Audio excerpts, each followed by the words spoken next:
online website and listen to it. Oh, that's new. That's what this is for, so that we record it. Then if you miss something, you can go back and listen to it. Okay. All right, let's get started.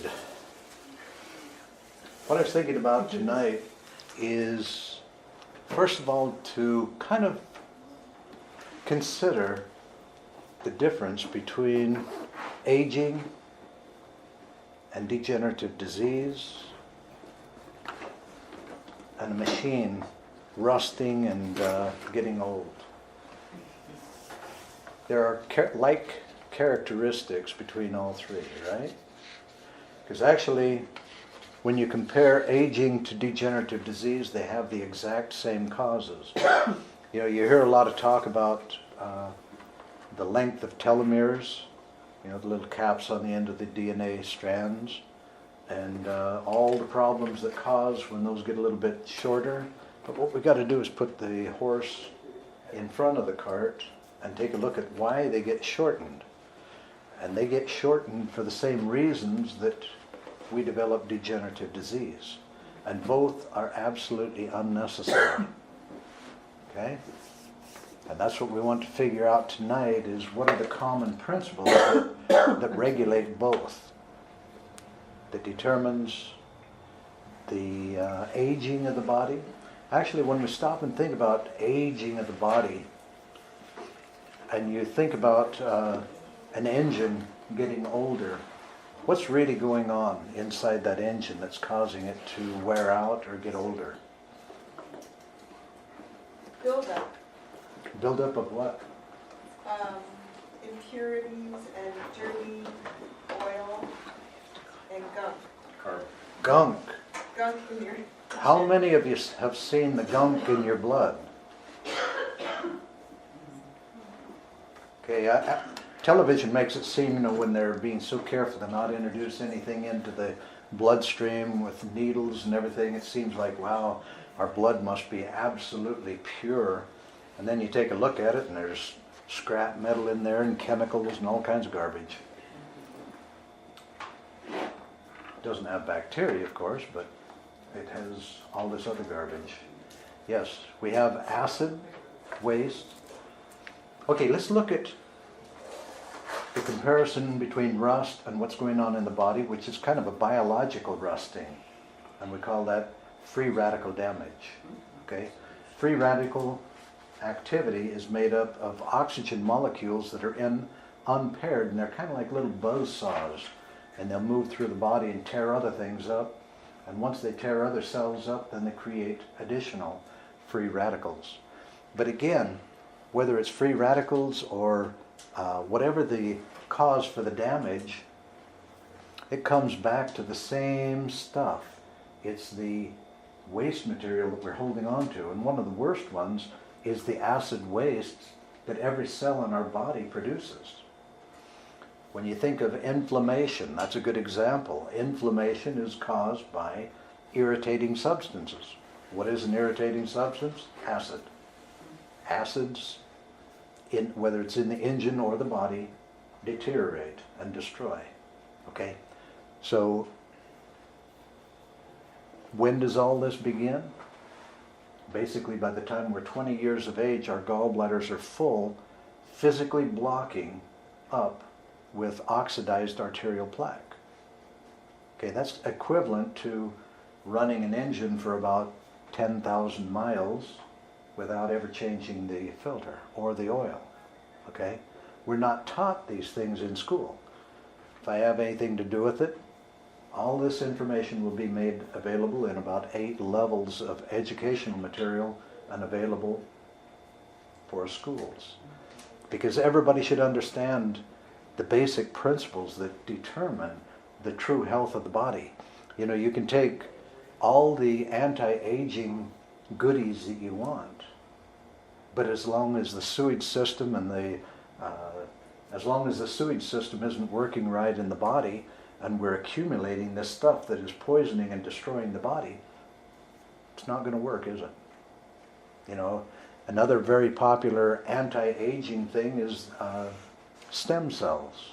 Well, you can load the body with brand new little healthy stem cells, but if your sewage system is still backed up, you're going to poison them to death, right? It's kind of like all these guys going and getting the hair plugs, and how long do they last? The same chemistry is going on that killed the first bunch. Okay, that's the way we need to look at all anti-aging. The basis, the whole foundation for reversing aging and degenerative disease is get the sewage system working. Dr. Alexis Carrel, about 100 years ago, proved to the world that death and disease is not in the cell. It's in the fluid surrounding the cell. What is the fluid surrounding all the cells of our body? The lymph. That is the direct sewage system. And why does the lymphatic system get backed up? Because our brains tighten the muscles under the collarbones, stagnating that lymph in the body. Now why does the brain do that to us? Is that a dirty trick that it pulled on us? Every woman with cellulite would believe that. Why does the brain tighten the muscles and stagnate the lymph? To avoid overworking the liver. Because the brain sees that the liver is already overwhelmed and it can't handle more, and the body doesn't have enough alkalizing minerals, which the body's number one choice is organic sodium, like from celery and other vegetables. If it doesn't have enough alkalinity to neutralize, remember that the fluids, that lymphatic fluid, is carrying the acid waste, all the lactic acids from trillions of cells, moving it up through the body and dumping it into the bloodstream. And if the blood becomes too acidic too quickly, it'll actually kill us. So the brain has to regulate all this. And when the brain sees that we can't neutralize the acidity and the liver as a filter can't handle the workload, then it brilliantly tightens the muscles under the collarbones to stagnate the lymphatic system. And obviously, that action of the brain is the direct and immediate cause for all breast problems for women. Okay? So this is why it's so important to understand why lymphatic massages and lymphatic drainages of all forms are not the best way to go, because you're only fighting the individual's brain. You've got to understand the wisdom of the body, why the body is holding that stuff back, and that is because of the condition in the liver as a filter. And so we need to take a look at the liver. Why is the liver backed up and accumulating and not able to keep up with its workload? It's because the liver has a little trash can on the back side of it. What is the trash can called? Gallbladder.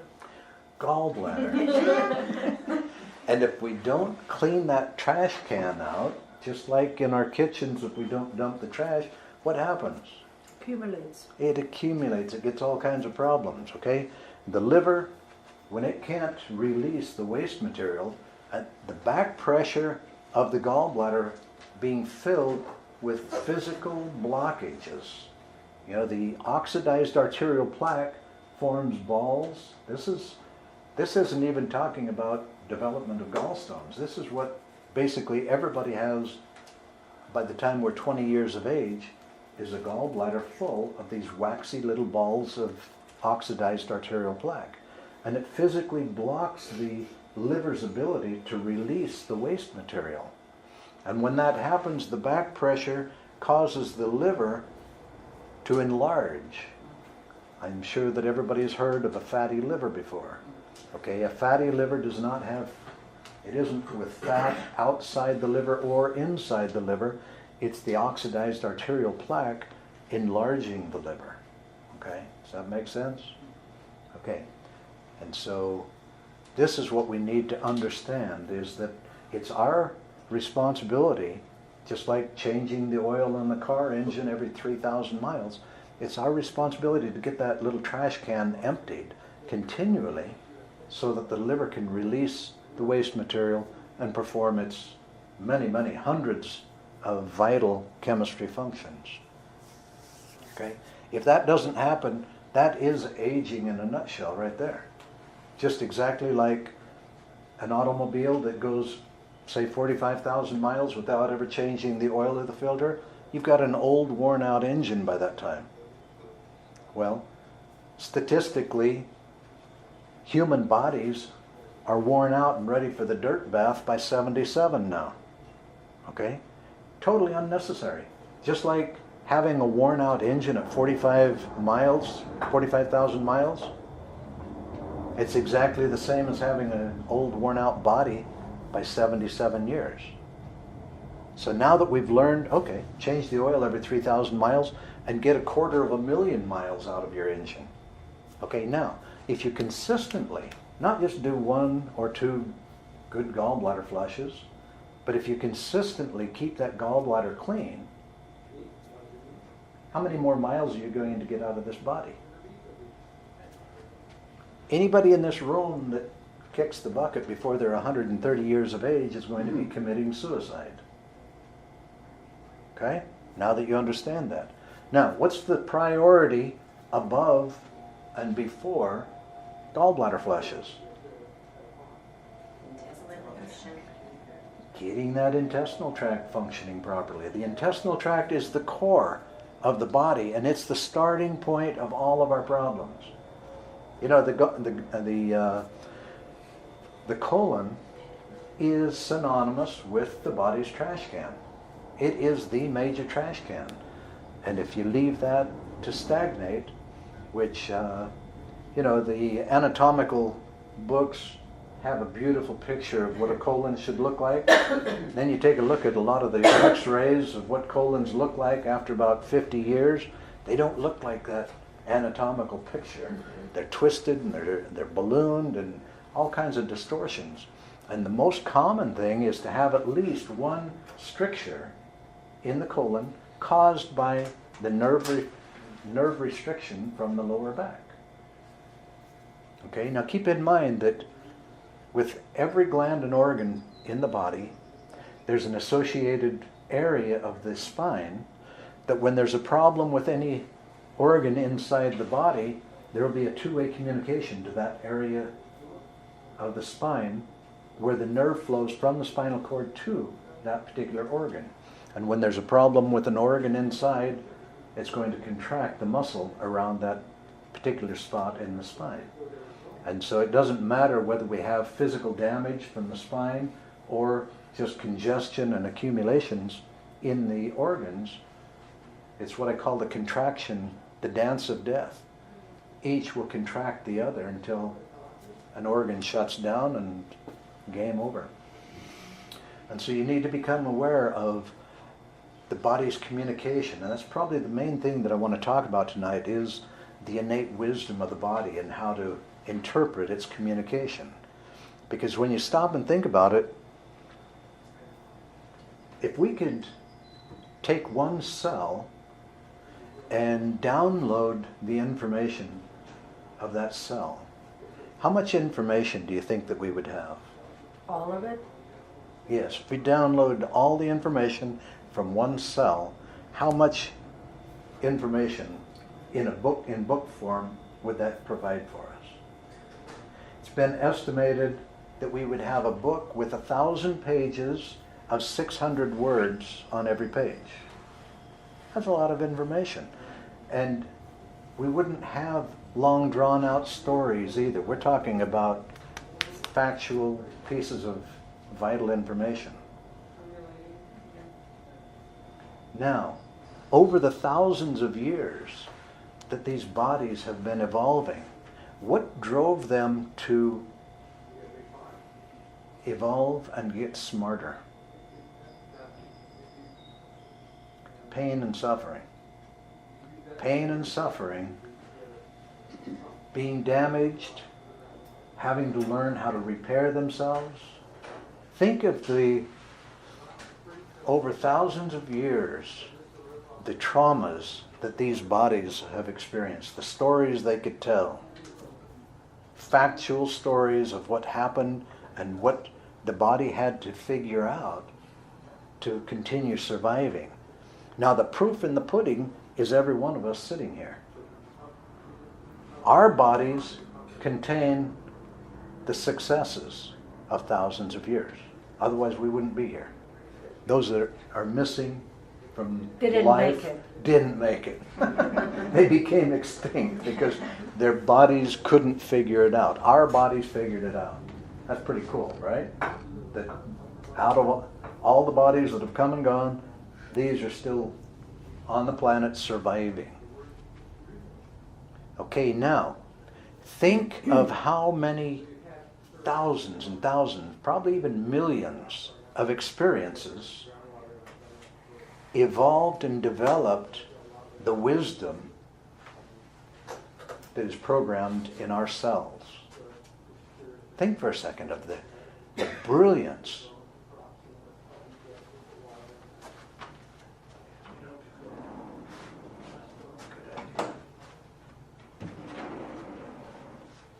These noisy kids that skip class.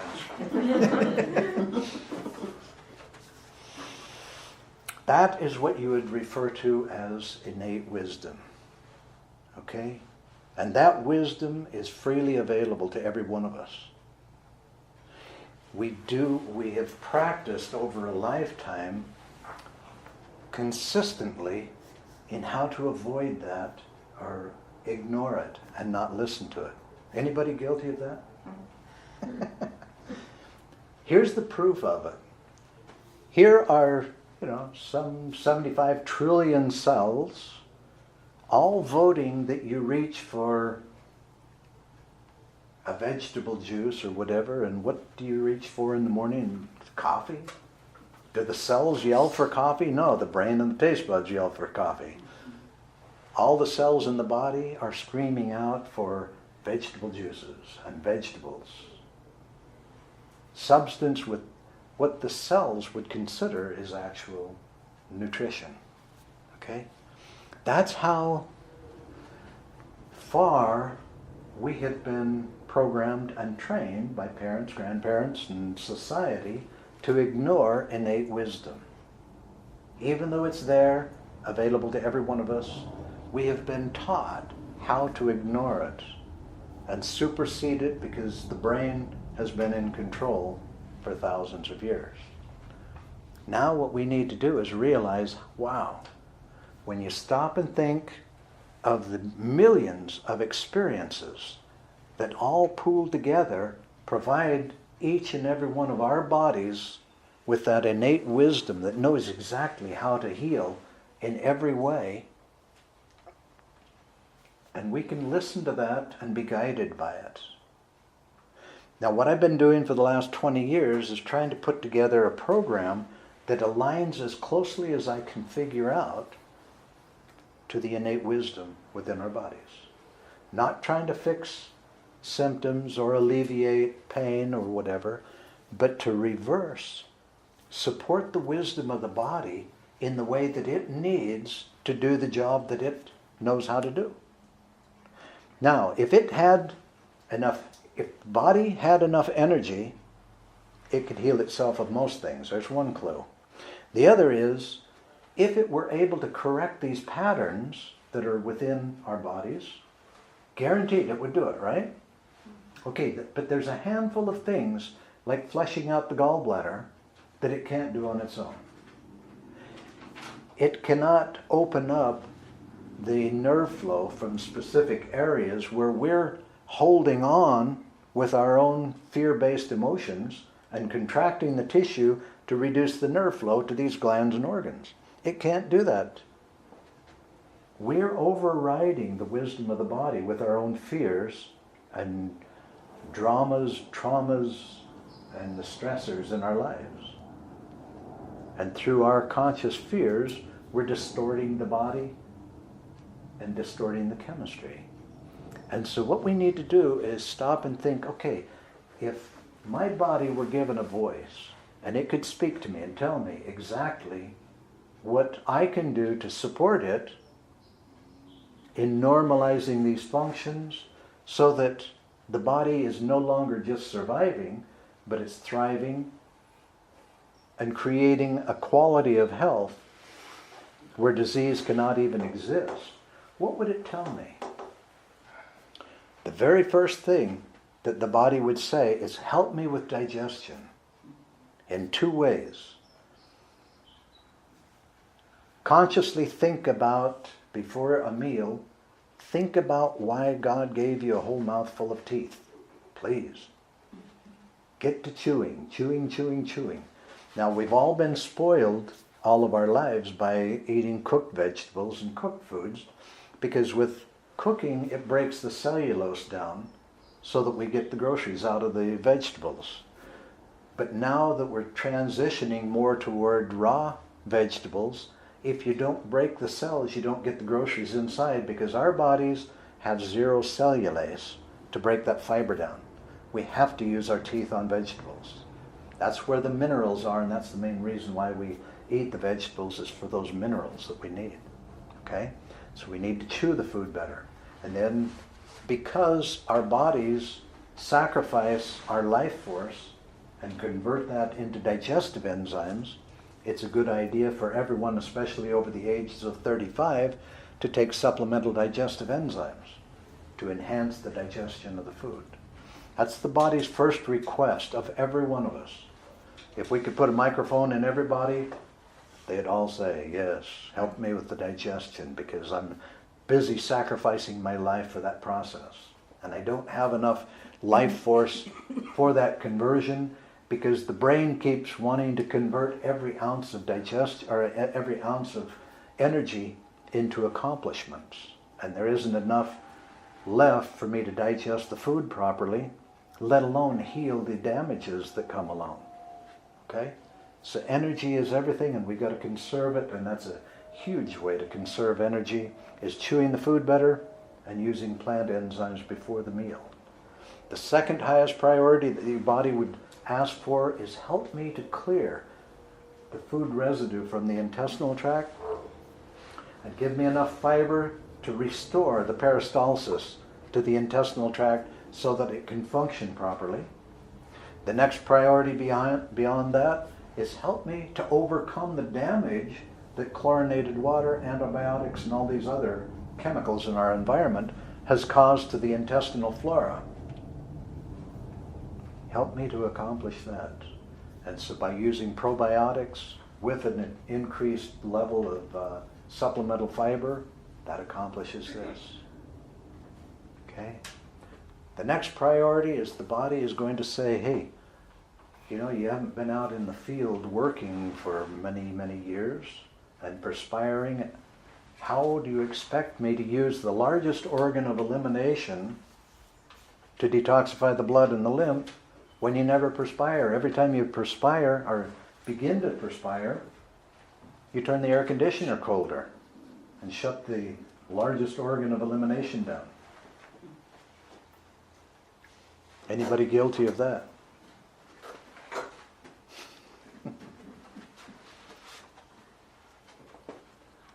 Anybody ever hear of the skin being called the largest organ of elimination? Yes. Is it now, during our time? Not really. It gets shut down by air conditioners. And then we sit far too much and we develop sitting disease. That's a form of stagnation. Even in our 30s, if we allowed our body to stagnate, it would feel sluggish and it wouldn't feel as vital. Okay?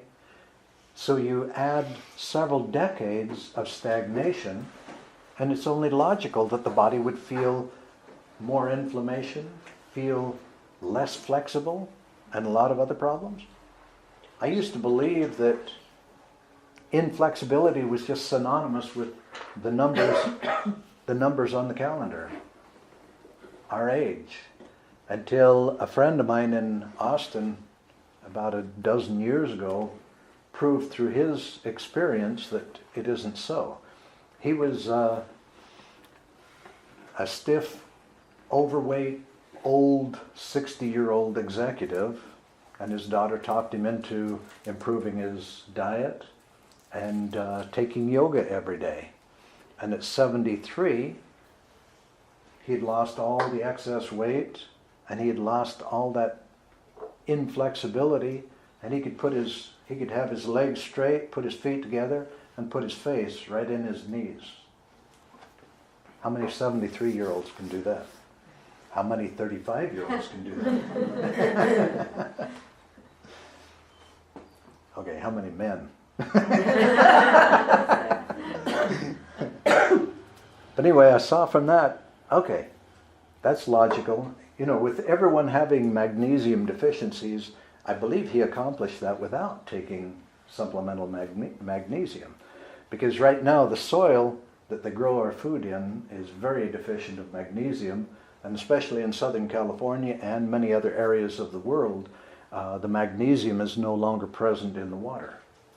And if we don't have it in the water or the food, we become extremely deficient, and then we tighten up with too much calcium loading up in the tissue and not enough magnesium to relax it or balance that. And so I found that a magnesium deficiency is one of the only two physical causes for all disease. The other one, of course, is the pivot of the cranium on the spine. Everything else is a causal influence, only caused to the degree that it's present, like dehydration and accidents and everything else, and exposure to toxic substances. I've also found that exposure to toxic substances isn't the big bad guy that we are led to believe that it is. It depends on what we do with what we're exposed to, whether we hold on to it or move it on through the body. It's like all of us are over-radiated with electromagnetic energy. Do we hold on to it or do we ground ourselves out? It's exactly the same thing with all pollutants. We can either hold on to it or figure out how to move it on through the body and get rid of it. Okay? But the only way that we can get rid of it is to understand how it gets blocked and clogged in the body. All of these things, the chemicals, the metals, the electromagnetics, everything. Okay? Obviously, the electromagnetics is because we insulate ourselves from the earth. And so we need to understand more about grounding. Now, when we do the detox baths, that is a form of grounding, but it still isn't even enough. What we need to do is, if you're sitting in front of a computer all day long, it might be a good idea for you to do just like the people do that are working with electronic components. They get a little bracelet that they can plug into the grounding plug, and they ground themselves out. So that while you're being radiated, it's being pulled right back out of your body and grounded out to the building's grounding system. There are a lot of technologies now for grounding. Even you can ground your sheet while you're sleeping. A fantastic thing is every chance you get, go down to the beach and walk barefoot in the wet sand. The wet sand, of course, is going to ground you out better. The earth is loaded with negative ions. All of disease is made up of positive ions. And so when you are grounding yourself to the earth, you're getting a fantastic exchange of your positive ions for the earth's negative ions. That's the same way with like the salt rock lamps and things like this. There are ways where you can generate negative ions around you to neutralize the positive ions. So if we kind of keep an eye on these things and think about all the ways that we can get rid of what we're exposed to so that we don't accumulate and saturate with more of them. Not only are we slowing the aging process, but we're also reversing the reasons why we would develop degenerative disease. You know, even the term degenerative disease gives us a clue that we don't catch those things, we create them. And being creative and being creators, we can create whatever it is that we choose depending on our awareness of what we're doing. Now, if we have health problems, yippee skippy, we proved that we can create illness. Now follow the principles of health and create health. In fact, the absolute goal that we work with here, and we challenge everyone to work with, is to be a creator. Do not destroy disease, because it's a double negative. You can't do it. A creator cannot destroy. You either got to create disease or create health. You can't destroy anything. You're a creator. And so the outcome of everything that we do is based on principles. And so if you've developed a condition, any sort of condition within the body that isn't enhancing to your well-being, celebrate. Okay, I proved that I can create something. Okay, then learn the principles that will allow you now to create a level of health where disease can't even exist. Now, if you're busy creating with the right principles higher and higher levels of health, then do you need to be poked and prodded and tested every year to find out what negatives you're creating? Remember, the most powerful principle in our lives is the principle of focused attention. Whatever or whoever you allow to direct the focus of your attention has your permission to control your life. Whatever or whomever you allow to direct the focus of your attention has your permission to control your life. Since we're each creators, we should control our own lives and control our own focus. And that's why I would like to throw out the offer to join a little club that I want to start called 35 for Life Club. Okay? Now, the reason for a club is because as long as you can just come and go and sit there and not be accountable, you don't have to create diddly squat. But if you're a part of a group whose hobby it is to create a level of health where disease can't even exist, I get to hold your feet to the fire and get you to make a commitment to you, not to me. You make a commitment to you that you're going to do this. And Janice and I will kind of keep an eye on you and encourage you and make sure that you're following the steps that will allow that. Sound like a good plan? Okay. Because there is no reason in the world why every cell in your body cannot be as healthy as they were when you were 10 years of age. What are some of the signs of aging that make us believe in aging? The mirror. The mirror. What does the mirror show? What does the mirror show? It's a good point. That indicates aging. Dry, saggy skin. Dry, saggy skin? Okay. Now, what is the largest muscle in the body? What is the largest muscle in the body? Oh my gosh, it's the skin. Yeah. And how do you exercise the largest muscle in the body? Muscle, skin. Skin is the muscle. You jump into a Swedish plunge for 2 minutes and you find out that it's a muscle and it gets just as tight as can be, right?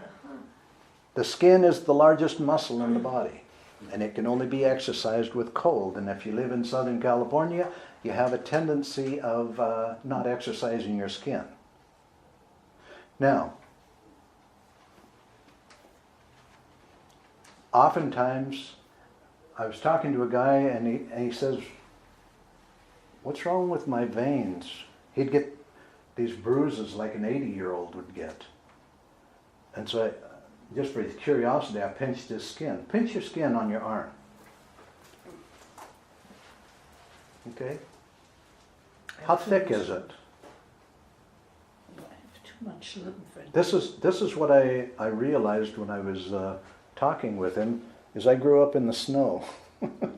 His skin was paper thin, and I noticed that the skin on my arm is about 10 times thicker than his, and I realized it was because when I grew up, I was in the snow a lot and I was cold, and my skin would tighten up in the cold.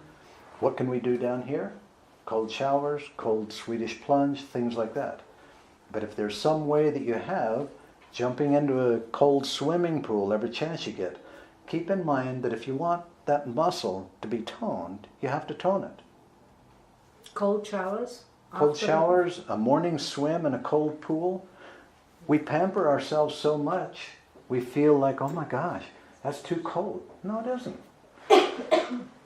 It's, if you don't want the largest organ of your, the largest muscle in your body to get saggy, jump in cold water and exercise it. Make sense? Okay, what's another one? What's another thing that the mirror shows back to us? Too much of me. That isn't aging. That's Hair color? too much accumulation. Hair color, Eyesight, hearing, eyesight, hearing. Okay, what about wrinkles? What causes wrinkles? Do you know that those... jumping in a cold Collagen, bath. loss of collagen. That's if you stay in the water too long. Oh, okay. All right. Okay, remember that right beneath the surface of that skin, where those cells are shriveled up and allowing for a wrinkle to form, those are brand new baby cells. What's happening here? Oh, dehydration. Why are they being dehydrated? It's oxidative stress in the cell. Actually, it's simpler than that. It's when arteries get a buildup, the blood flow is restricted, right? What happens to capillaries? They plug. And so the capillaries can't bring the blood to the surface of the skin any longer because they're blocked. So of course the skin is going to wrinkle, right? Brand new healthy cells. Remember, those cells that are beneath the wrinkles are brand new healthy little cells that got dehydrated.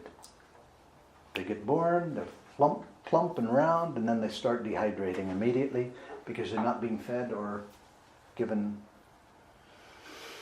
fluids. And that's the reason why we can fool ourselves for a while by putting moisturizing creams on and hydrate them from the outside. But if we want to solve the real problem, we're going to have to reverse that buildup. Okay? And it is reversible. Again, we're talking about lots of gallbladder flushes, and a good Swedish plunge would help, because what would happen when you go from a nice 104-degree jacuzzi into Or a sauna and a 52-degree Swedish plunge? What's going to happen to the capillaries? They're going to contract, and you can start moving that out if there's somewhere for that sticky goop to go. And that's where the gallbladder flushes continually being done comes in. See, this is what I want to do for the 35 for Life classes, is everybody share their experiences of how they were able to reverse little issues and what seemed to help the most. Wouldn't that be exciting? Mm-hmm. It's kind of like joining a group that is busy restoring old cars. And everybody gets together and talks about where the best place to get different parts are and what works best to rebuild an engine, and all these things. It's kind of like a new hobby. Can anybody think of a more exciting hobby, since the health of your body determines how you feel about most everything else in life? Wouldn't it be great to have the energy and the freedom from pain and suffering that we had 30 years before, 40 years before? It's all possible. You think of every component of aging, and they're all reversible. And guess what? As we all know, we get a brand new body every year. What is the problem? Well, we create the new body out of sewage just like last year's body. Clean the filters, get the potato out of the exhaust, get the filters all cleaned up, and support the new little cells in a good, healthy way. And it all starts slowly reversing, because every year there's less sewage to recreate the cells from. And when we get the bloodstream to where it's consistently clean, by opening up the flow of detoxification, keeping all these pathways moving, then we can fine-tune with targeting particular areas where we've been abusive before. See, I don't know about you guys, but I can remember back when I was in my 20s, I thought that it was okay to work 48 hours straight and then just have a good night's sleep and everything is reset and you're doing fine. Well, yeah, by the time I hit 40, I realized, oh, I guess you can't do that, can you? We've all done things that burned out, used up all the juice out of the battery and caused damages and problems. We all have two things in common. We all have a lifetime accumulation of garbage in the body, the chemicals, metals, dead tissue cells, and all this stuff. And we all have a lifetime accumulation of damage where the body never had enough energy to go back and heal itself properly. Basically, every adult human, if you compared the energy to money, pretty well everybody is energetically bankrupt. And so we've got to look at our energy that way and realize that it isn't wise to burn up every bit of energy before we go to bed.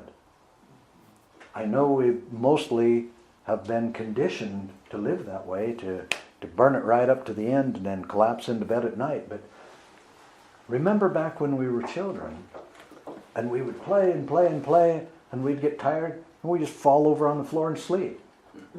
Didn't matter whether it was sociably acceptable or not. We were tired, so we fell asleep. We'd sit down and fall asleep. Didn't matter. But as adults, we're aware of social do's and don't do's, and if we have company around, or if we're at a meeting, or it's not good to fall asleep at times like that. That would go over well. What's that? That would go over well. Yeah, I guess.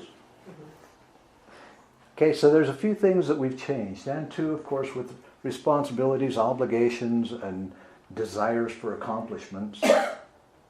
We just burn up more energy, much more energy than the body can actually produce. And what we do is, see, there's two major energy production systems at the cellular level. There's the sodium-potassium pump that works like little electrical generators times 75 trillion. And then we have little mitochondria in the cells that produce ATP, which provides us energy. But guess what happens once the filtering system blocks up, the muscles tighten here and start putting back pressure in the lymphatic system? What's going to happen now to those two generators?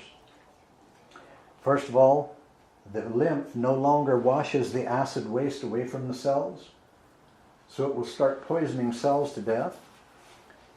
And if the cell can't release the acid waste, what is it going to do now to the little mitochondria inside the cell? It's going to poison the little guys. Okay, so we're shutting down both of those energy production systems, and as they go down, what we do is we start squeezing on the adrenal glands and we continue on with adrenaline, right?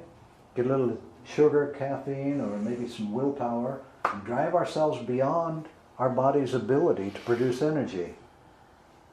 And then we get to that point when we're in our 40s where we realize we can't get away with that anymore. See, that's what allows us to go around the clock, 24 hours, 48 hours, and just keep on going. We're running on pure adrenaline. The body doesn't have that much energy to be able to accomplish that, even at a young age. But we went ahead and burned that adrenaline, and we carried on, developed a habit of it. When we get to be about 40 years of age, we realize, okay, we can't get away with that anymore, and we start backing off a little bit. But the problem is, the battery is so close to being dead by that time that we're sitting here going like this. We never get a full charge anymore because we've become accustomed to just surviving, having just enough energy to survive, but not enough to live. And so if we stop and think, okay, highest priority, we need to start a savings account, and we need to figure out how to conserve our energy. Why digest our own food if we can utilize plant enzymes? Another thing is creating energy is like building a fire. What do you need to build a fire? Oxygen. Oxygen, fuel, Eat. and heat. Okay, do our bodies have enough fuel? Yeah, plenty. Do they have enough oxygen? Possibly. No. No, not enough oxygen. How about heat? Nowhere near enough heat. You see why we can't build a fire in the body? Not enough heat and only probably 50% of the oxygen that we would require. How do we get more heat and oxygen into the body? Exercise. Exercise. Conscious breathing. And conscious breathing. Instead of shallow breathing, conscious breathing and exercise. We can't produce energy out of food. Movement is life. We need more life in the body. What is another term for life energy? Essence? Is it essence? Life essence. What is another term for life essence? Vitality? Chi. Vitality? Chi, vitality. What's a more fun synonym? Joy. Okay? What is the common attitude of the average adult? Not joy. It's kind of the opposite of joy, right? It's obligations, responsibilities, Having to-dos. having to-dos, stresses, all of the other things. And that's what the energy in the body is joy. All of these other things that we just reviewed are all contractive. And what is disease made of? Contractive. Contractive energy. Pathways being closed down by contraction. What is the energy of fear? Contraction. What is the energy of life? Expansiveness. What is the energy of joy? Expansiveness. What do we need to do then? We need to give joy permission to come back into our bodies. See, there's a very important law of physics that we all have to be aware of, and that is you cannot destroy energy. I know by the time we hit 40 it feels like we've destroyed it all, but you can't destroy energy. It either converts to a different form or another place. And so the bad news that I've discovered is that the joy that is lacking in our bodies has been squeezed out of the body, and it's out there somewhere having a blast without us. Okay? Joy is like a fire. If it's present, you'll feel the emanations of it. If I had a pile of wood here and I said I've got a fire, but you put your hand over it and there's no heat, you'd say, no, you don't have a fire, you have a pile of wood. Okay? If a person says, I'm full of joy and there's no emanations, they're hallucinating. Right? The joy or the life essence that isn't in our bodies is gone because joy will not be imprisoned. As we contract, it squirts out and it's still expressing, but it's not expressing with us. And it will happily come back if we allow it permission to express itself in our lives, which is a separate focus. Remember, the most powerful principle in our lives is the principle of focused attention. Well, we have to consciously focus because we've been programmed and conditioned to not expect that it's okay for an adult to be laughing and full of joy. That's kid stuff. And that's the reason why we don't have that joy in the body, because it doesn't have our permission to express itself in our bodies. Or it doesn't have the energy. Hmm? Or we don't have the energy. The joy is energy. Okay, come back. Put it on your calendar.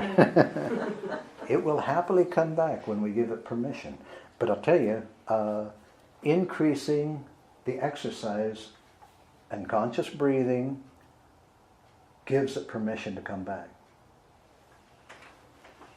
It's giving permission for that heat, that essence of life to come back into the body. And then as you're exercising, you're moving that other stuff. You know, there's only room for stuff or energy in the body. You get that sewage out of the body and there's more room for joy to fit back in. Make sense? That's why it's important for everybody to hold a picture in your mind of what I call the flow of detoxification. And that's the way the body naturally drains the sewage system. Okay, there's 5 kinks in that system that inhibit the flow and release of the sewage from the body. And that's the lower back and the associated strictures in the colon, the gallbladder, then the backed up liver, and the tight muscles that stagnates the lymph. Now the good news is all we have to worry about is getting the lower back opened up, get that tension out of the lower back, open up that nerve flow, get the intestinal tract clearing, undo the gallbladder flushes, and the liver will happily start dumping, and the brain will definitely be willing to let go of the tightness here. So we only have to worry about 3 kinks, and that opens up the entire flow of the body. And especially if during that time that you're opening up these kinks, you're consistent with doing 2 detox baths a week, bingo, you got a happy body. Happy body brings more joy in, more heat, more life. Make sense? Okay, that's what I put together and that I call the body chemistry support system. If I put a microphone in front of all of your bodies and it was given a voice, these are the priorities that it would ask for. It would ask for body chemistry support. The steps that will fill in the blanks of what we're not willing to do on a daily basis. Okay? And so that's one of the requirements to be in the club, is you've got to do the work, because remember that no matter how beautiful of a bucket of paint you might have, until the application of the paint, it's kind of worthless. In the bucket, it's no good. It's just like most everyone's cupboards at home being filled with about 40 or 50 half-empty bottles of supplements and everything. That doesn't work. Application is everything. Application of the principles, application of the tools that are needed to accomplish the work. Okay? Any questions about what we've talked about so far? Yeah. Yes. Is there any reason after you've done the 17 gallbladder flushes and no more stones are coming out, does that mean there's no more stones or something's plugged up? It could be, okay, the question is, after 17 gallbladder flushes and there's no more cholesterol balls coming out, what does that mean? There's 3 reasons why we don't release sludge out of the gallbladder. One is impacted, which after 17 you shouldn't be impacted. The second is nerve flow restriction from here, the upper back. And the third would be the possibilities of too much contractiveness, which can go back 3 generations. Remember, all of our problems of contractiveness are inspired by traumatic memory that goes back 3 generations. And so we need to be very aware of that fact, because the basis of all of our self-destruct and all of our conditions is traumatic memory that inspires self-destruct. Because your body should naturally be reversing that lifetime accumulations, you might go a few times without anything because your gallbladder may be shrinking. You might make sure that you're using the foam roller on your upper back to make sure that the gallbladder is strong enough. But it is kind of a roller coaster ride, and so you just kind of have to listen and pay attention and feel what the reason is. This is why I was talking about the value of listening to the innate wisdom of the body, because we haven't realized, we're all aware of intuition, right? Okay, we all know that intuition is wisdom that we can rely on 100%. Well, guess what? We have 2 sources of brilliance available to us for even our health. And one is the intuition, which of course is the wisdom of the soul talking to the brain. And the other one is the innate wisdom, which is a cellular. It's like 75 trillion little libraries that are available to us if we can listen.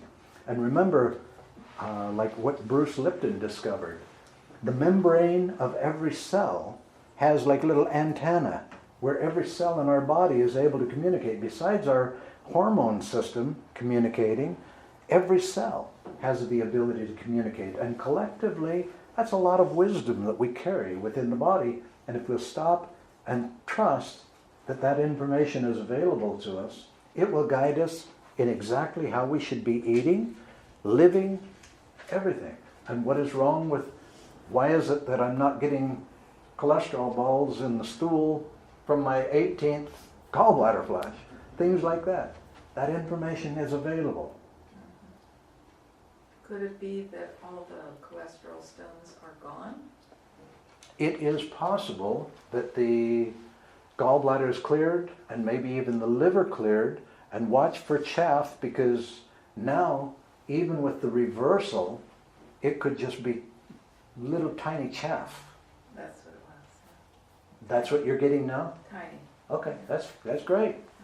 You're still reversing all of this stuff from your body. Do you recommend doing one for every year you've lived?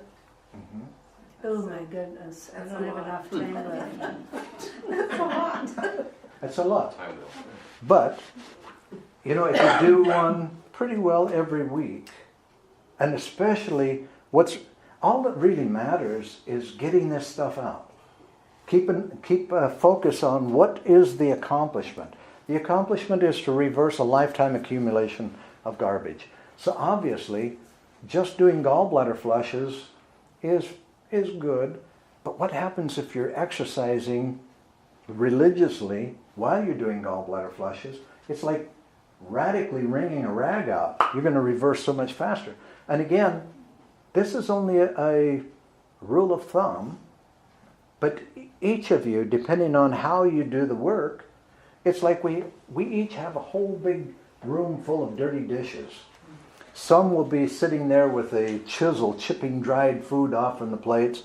Others will be finding ways like taking big tubs and filling them with hot soapy water and loading that tub with all these dishes and letting them soak, and they're out playing while they're soaking, and they zip back in and they can clean the dishes 10 times faster than the person busy chipping dried food off. Okay, it's an amount of work that we all have to do, and adding a vigorous exercise program and consistency of following the program that I've designed will reverse it all that much faster. So, Yes. what is a reasonable amount of time that if you really stay on the program that you can say, okay, you have arrived at the cleaning process? And you have Arrived reversed. where? At the ideal place. At an ideal place. Obviously, it depends on how many years you've been on the planet and how much stuff you've accumulated, how much damage there is to heal, because the goal is to be able to feel like a 15-year-old child. I take 20. Okay, 20. Okay, all the aches and pains of the average 70-year-old is made of what? Inflammation. And what causes the inflammation? Acid. Acids and the chemicals, metals, and all this garbage. Okay. We remove all of that from the body and we shut down the inflammation. We increase the magnesium levels, get everything clearing, overcome the magnesium deficiency, do the stretching exercises of the neck, the upper back, and the lower back, get the structure flexible, keep increasing the energy instead of wasting it, and the barometer is how you feel. Because intuitively, when you get to a point of detoxification, I'll give you an example of when I hit what I would consider a reasonable starting point of really detoxifying the body. I was driving down a street one evening, and I had been detoxifying pretty regularly at that time, and I could feel, from out on the street, I could feel that this restaurant, this Chinese restaurant, had old oil in their vat. You tap into an awareness that you didn't know before. And you stop and think about, okay, but what happens if I don't go in for my checkups every year? Well, once you detoxify your body and you get enough energy back in there, you can stop, close your eyes, and ask your body and feel all the way through, and you know any area where there's any problem at all. You just know it. There's no ifs, ands, or buts. It's not something that you could believe or you think. It's a knowingness. And you know exactly where your health level is. That's another major goal. Yes? But you have worked with many people, so do you have some kind of measurement? Yes, a 40-year-old that is very diligent at following everything consistently will take 3 years to reverse the lifetime accumulation. So you double that when you get... Every decade, yeah, it gets tougher. Okay. Because see, I'll give you an example. I worked with a guy about 15 years ago, 12 years ago. His bile duct had blocked completely, and so his tissue was saturated with a yellow. He looked like one of the Simpsons when he started working with us. He was very diligent with everything that we outlined, and in fact he dropped his normal diet and was almost living on juicing. And it still took him a full year to get that deep tissue saturation of bile out of his tissue. Okay? That would be an extreme condition. And the reason why I'm presenting that to you is because usually at an age like 50 or 60, the gallbladder is so backed up and the liver is so clogged that it starts backing the lymphatic system up and creating a stagnation that takes a while to get flowing again. So that's the reason why it's an individual thing, and you just kind of have to play it by ear individually. But that's why we'll be grouping together to coach everybody. If you're diligent in following the steps, one thing that you can be assured of is you're guaranteed to succeed. I've watched every pattern that will show up in the health screens, and I've helped people reverse every one of those patterns over and over and over again. So there aren't any of these patterns that are chronic or permanent, okay? The only thing, it's like Bernard Jensen stated quite often, he says, there isn't an incurable disease on the planet. There are many incurable people, okay? This process that I've worked out works every time with every person. And if it isn't working, it's one of the steps that's being left out or inconsistency. But it works every time. And the match that lights the fire is the exercise program, and the best exercise I've ever found is the trampoline, because it not only exercises every cell in your body, but it forces that lymph to move. And if you're consistent with doing the gallbladder flushes, now your brain, you're not going to be fighting your brain. Your brain will allow that lymph to move. Now remember, once that lymphatic system gets stagnated, the lymph as a fluid coagulates. It turns into like a gel. And it takes a little while to get that stuff moving again, but it will move. Did we get a white one yet? What's that? Did we get a white trampoline No. yet? No. And it's unnecessary for you to wait until you get a trampoline that matches your living room, okay? Which is the highest priority in your life? White. No, I'm kidding. Yes, John? If a person was to do a gallbladder flush and have all kinds of cholesterol balls eliminated, and then after that, if you always exercised and you ate properly and that sort of stuff, and then did other gallbladder flushes, why would you ever see more balls? Why would they accumulate if you exercise and Good eat question. properly and all that after that? They shouldn't. They should come out as chaff. Okay? But you've got a lifetime accumulation in the arteries and everything, and yes, it's very likely that from a certain point, when the liver has released all the balls, you should, if you had sufficient organic sodium from celery and other vegetables, it should remain just tiny chaff, little particles. Yeah, you shouldn't. There's no reason for you to develop the balls again. The balls are always only a deficiency of organic sodium. If you're salting your food with a healthy salt, and you're using vegetable juices that include celery, and eating celery on a daily basis or every other day or whatever, then there's no reason for the little particles to form the balls again. That's a good point, John. Thanks. Yes. Good question. Magnesium. You mentioned the necessity for including it in your diet. Yes. Does that mean that you would give it okay for a supplemental Definitely. magnesium? Is that Definitely. right? How many milligrams per day would you recommend? I think that we've got it figured out for about 350 milligrams. Can you use topical magnesium? Mm-hmm. Yeah, the magnesium chloride, the magnesium oil is a good way. The reason why the magnesium oil is a good tool to use is because most of the magnesiums that are available are magnesium sulfate, citrate, all of them that will have a tendency of going to the intestinal tract and creating diarrhea instead of saturating. The body has to convert it to magnesium chloride to be able to utilize it. And the magnesium oil is magnesium chloride. The one that we have in our mineral combination is also magnesium chloride. And so our water should contain it and our food should contain it, but neither have hardly any magnesium. Thank you. No other questions? Yes, Mike. Isn't food and hydration a real key part of regeneration of the body? I mean, once you clean the body, Mm-hmm.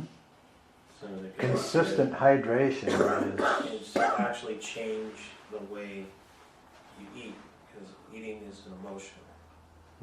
It's at restaurants, as you know, and eating is a form of socializing, Mm-hmm. and we're all trained to eat a certain way. Right.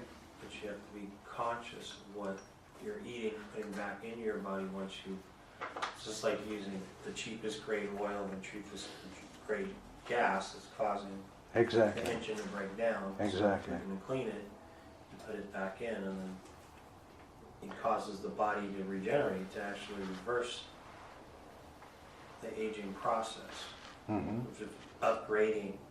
Actually, a thought process that would simplify that is take a look at what you're about to consume and ask yourself if that's what you want in your bloodstream, because that's basically where it's going to end up. And if it isn't of a high enough quality to repair and rebuild your body, you might think twice about it. Because we've been allowed and conditioned to believe that we should be eating according to how we feel. I feel like this today, I feel like that. Well, that's baloney. What you want to do is realize it's just like putting fuel in an automobile. You don't ask the automobile which kind of fuel does it feel like today. You put the fuel that works best in that vehicle. If you put diesel in the gas tank, the car isn't even going to run. That's how miraculous the body is. The body will eat garbage and continue running. But now we need to be more conscious, more aware of what we're actually doing. We're actually fueling the body. We're actually looking for building materials that we want to reconstruct the body with. Do we want to reconstruct it the way that it was, where it barely worked? Or do we want to be wiser now and select the fuels that will actually build and strengthen and provide energy for us instead of robbing the energy? You know, we can take a look at all food and put it on an energy scale. And just for a typical example, you could have a grape at one end of the scale and a slice of white bread at the other. And everything that we eat is basically between those two extremes. Now you throw a grape in your mouth, you chew it up and you swallow it. It takes basically no effort and energy of the body to extract the energy from it, the nutrients, and to eliminate the waste byproduct. But yet on the other hand, you take that slice of white bread, which has practically nothing in it, it robs the body of a huge amount of energy to process it, try and extract a nutrient here and there out of it, and then all that energy to eliminate the bulk waste. And so you're in a huge energy deficit. So we want to think about the energy content and that energy exchange with everything that we eat. Yes, Mike? What are the top foods that cause acid? Top foods, mostly That cause, it's like proteins will cause acids. It's the biggest problem with our acids isn't so much what we're eating, even though, you eat a lot of acid-forming foods. The biggest problem is we're not releasing the acids. The acids are recycling because of the tightness of the lower back. We're not having complete evacuations. We're having 2/3 evacuations or 50% evacuations and recycling that stuff again and again and again. The liver's getting so tired of seeing the same old stuff every day that it has to pull out of the bloodstream. It would like to see some new stuff for a change. But it's accumulation. It's holding on to all this stuff that is the biggest deal. And remember, the trillions of cells are producing acid waste 24 hours a day. So we've got to become, if we want to feel better and not keep creating disease, we've got to become aware of the body's natural sewage system.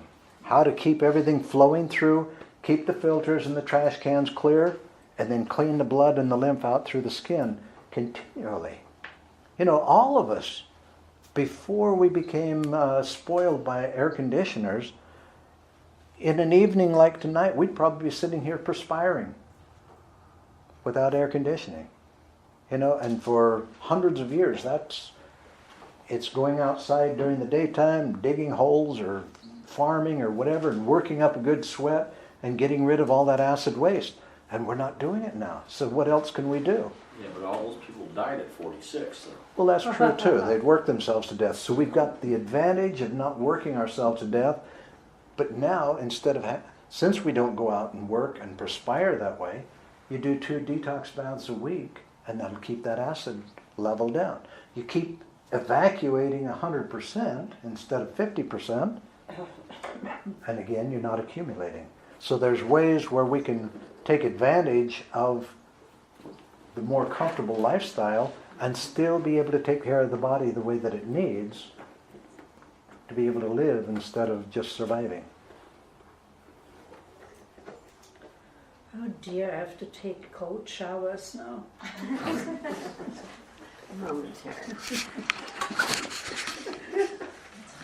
Anybody know how to stop this?